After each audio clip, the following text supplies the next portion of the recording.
Assalamu alaikum. The poem that I'm reciting today is called Narrative of a Stereotype. And our beloved Khalifa has often told us how peace cannot be achieved without adhering to be truthful and trying to serve true justice.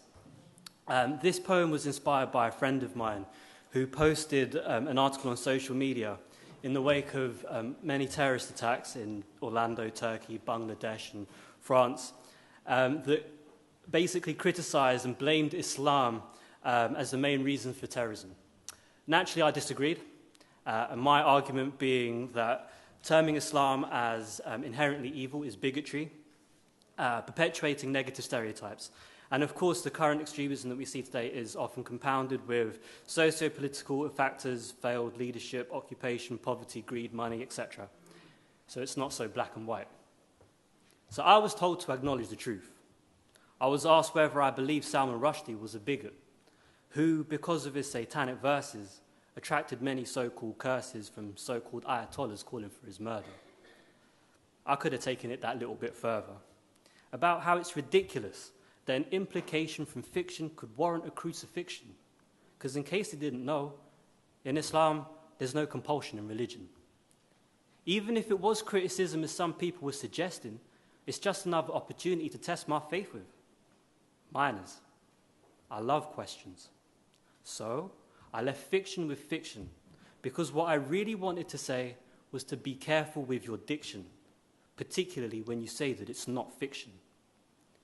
His article read, "Stop saying Islam is a religion of peace." At first I wasn't sure if this applied to me, telling his peeps that because of my faith, I'm going to give chase to all of the infidels that are on my street.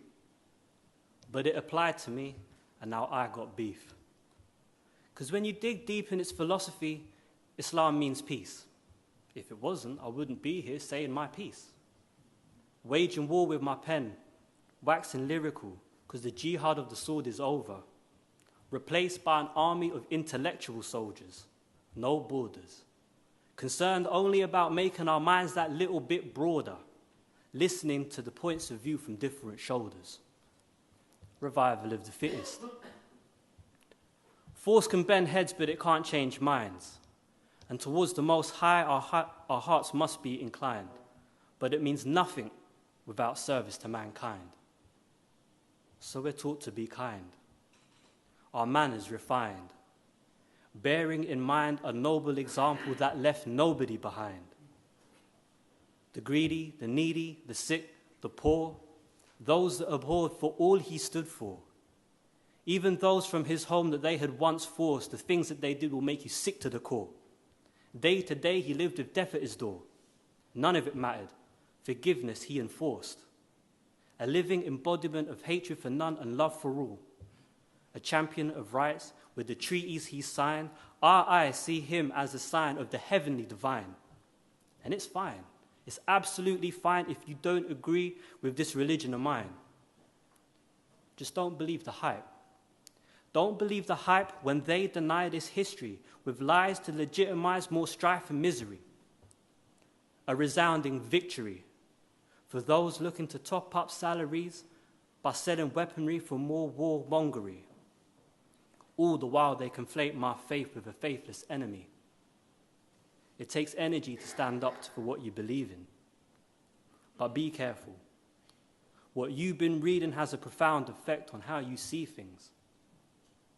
Just because there are some professing while some are shooting the streets doesn't make them affiliated with me. That's nonsense to believe. So take time to realize that there are those that are maligned, blind, following behind those that are armed to the teeth and dressed to the nines. Promises of a glamorous life, the lies of a predator, whose prerogative is part of the politics, never positive. Selling them a purpose because their lives seem worthless. Where they come from, the cry of a bomb is more familiar than any song, leaving them stranded and deserted. Many are now converted to an ideology so perverted, desperate to make sense in all of these murders. And no matter which way you look at it, is just senseless murders. The loss of life is never worth it. Because if you kill just one innocent person, it's like setting fire to the whole world and watching it while it's burning. But despite the book, they still not learning. Yearning for some sort of leadership, the battleship blazing high off their ego trip. Political pawns for a concerning cause, with swords swinging from the umbilical cord. For a few moments, it strikes a chord. Humanity can't go on like this anymore. But then back to the bore and the humdrum of the daily. 9 to 5, but please recognize it's far more complicated than blaming an entire minority. Start considering the carefully executed plans of a government authority, the failed leadership, the hypocrisy and broken policy that led to a tyrannical monopoly globally. So I acknowledge the truth properly. Facts checked as I type to stand up to fight with the words I write, rewriting the narrative of a stereotype. Jazakallah.